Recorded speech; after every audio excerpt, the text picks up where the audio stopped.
ओम शांति।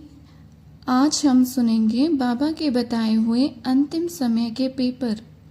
बाबा ने हमें अंतिम समय में जो पेपर आएंगे वो पहले ही बता दिए हैं और उनमें पास होने की विधि भी हमें बताई है, ताकि अंतिम समय में हमारी स्थिति हलचल में न हो और न ही किसी प्रकार की तकलीफ और पछतावा हो।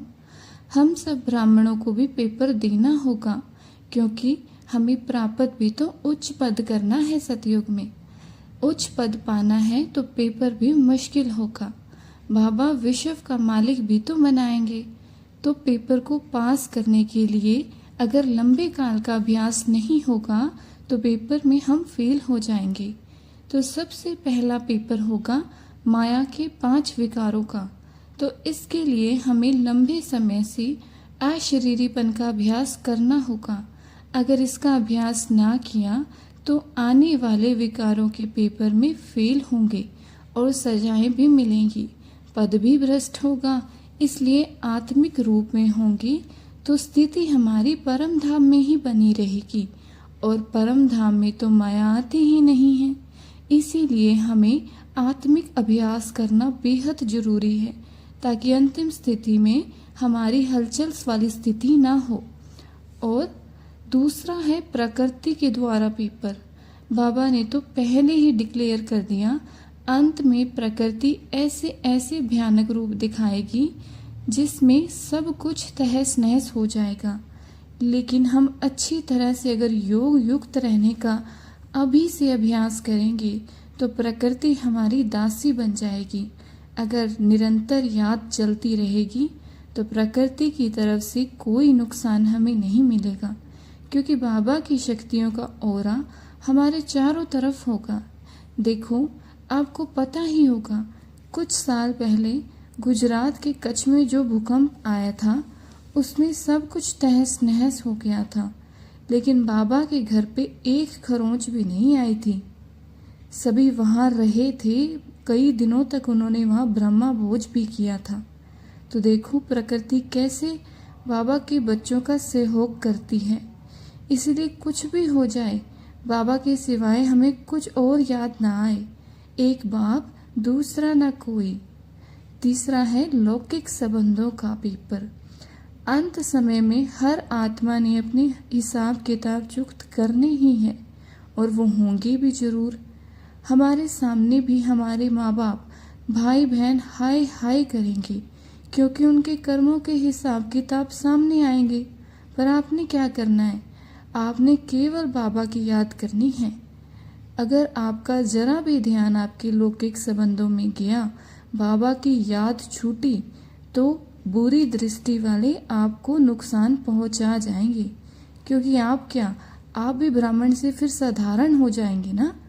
अगर कोई आपको नुकसान पहुंचाने आएगा तो आपके मस्तक पर योग से तेज रोशनी की लाइट दिखाई देगी, और अगर तेज रोशनी के पीछे की चीज दिखाई देती ही नहीं है, इसीलिए आपको कोई नुकसान पहुंचा ही नहीं पाएगा, क्योंकि उस लाइट के पीछे आपका शरीर दिखाई देगा ही नहीं, तो वो नुकसान आपको पहुंचाएगा कैसे।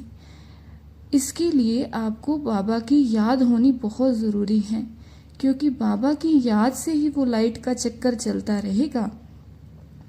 चौथा पेपर है बुरी शक्तियाँ, जिसे कहते हैं इविल सोल। उस समय बुरी आत्माएं परेशान करेंगी। एक एक के अंदर 2-2, 3-3 आत्माएं घुसेंगी, क्योंकि इतनी सारी आत्माएं उस समय शरीर छोड़ेंगी ना, तो शरीर तो होगा नहीं उस समय। तो कमज़ोर आत्माएं जो होंगी उनके अंदर घुस जाएंगी, और जो आत्माएं योग बल से मजबूत होंगी, जो बाबा से सदा कंबाइंड होंगी, तो क्या ऐसी सुप्रीम पावर के आगे कोई बुरी शक्ति टिकती है? नहीं। तो इसके लिए आपको सदा बाबा से कंबाइंड रहना होगा। उस समय बाबा से एक पल की भी याद ना छूटे। तो अगर बाबा से कंबाइंड रहेंगे तो उसके अंदर कोई बुरी शक्ति नहीं घुस पाएगी। ये पेपर भी पास करना ज़रूरी है। 5वां पेपर होगा जरूरी साधनों का ना मिलना। अंत में पीने के लिए या खाने लायक कुछ नहीं बचेगा, होगा भी तो जहरीला होगा। लेकिन आप अगर बाबा की याद में रहेंगे ना, तो बाबा की शक्ति आपके साथ रहेगी। वो आपको किसी न किसी रूप में प्राप्त जरूर कराएगी। जैसे आपने देखा होगा, कोई सिद्ध सन्यासी हैं, अपनी गुफा में तपस्या कर रहे होते हैं, तो लोग उन्हें ढूंढते हैं और उन्हें सब कुछ देकर आते हैं वहाँ। ऐसे ही बाबा ने कहा है, अंत समय में किसी को कुछ मिले या ना मिले, पर बाबा के बच्चों को दाल रोटी जरूर मिलेगी। सिद्ध सन्यासी बाबा की अपनी जो ध्यान में होते हैं, भगवान की याद में रहकर भूख प्यास से न्यारे होकर शरीर छोड़ते हैं। ऐसे ही बैठे बैठे ब्राह्मण भी आराम से शरीर छोड़ेंगे, पर इसके लिए बाबा की याद में रहेंगे तो ही ये सब होगा। ओम शांति।